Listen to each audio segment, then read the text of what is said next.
Exodus 34:29. Moses came down from Mount Sinai with the 2 stone tablets. He had been with God for 40 days, and the skin of his face was shining. And Moses did not know that his face was shining. That last sentence, that is the detail. He did not know.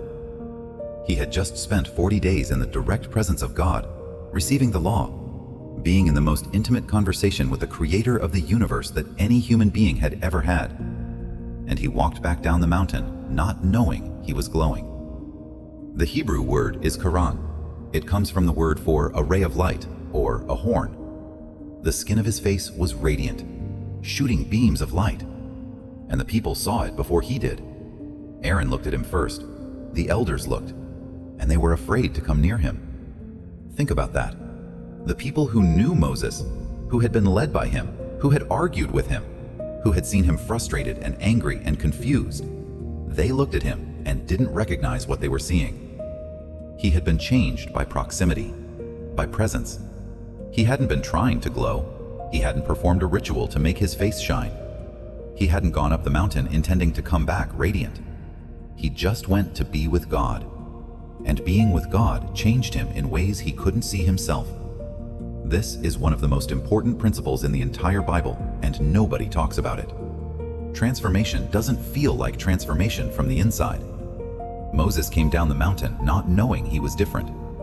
The people around him could see what he couldn't see. And here's where this becomes personal. The same thing happens to people who spend time in the presence of God. Not in a theatrical, performed way. Not in a let me post my quiet time on social media way. In the quiet, unremarkable, daily way of someone who just keeps showing up. They don't know they're glowing, but the people around them do. Your patience in a situation that should have broken you. Your peace in a room full of anxiety. The particular quality of your presence in a crisis. You might not see it, but the Aarons in your life do. The elders do. The people who know you well enough to notice when something is different. Moses came down the mountain and had to put a veil over his face because the radiance was too much. The veil was not shame.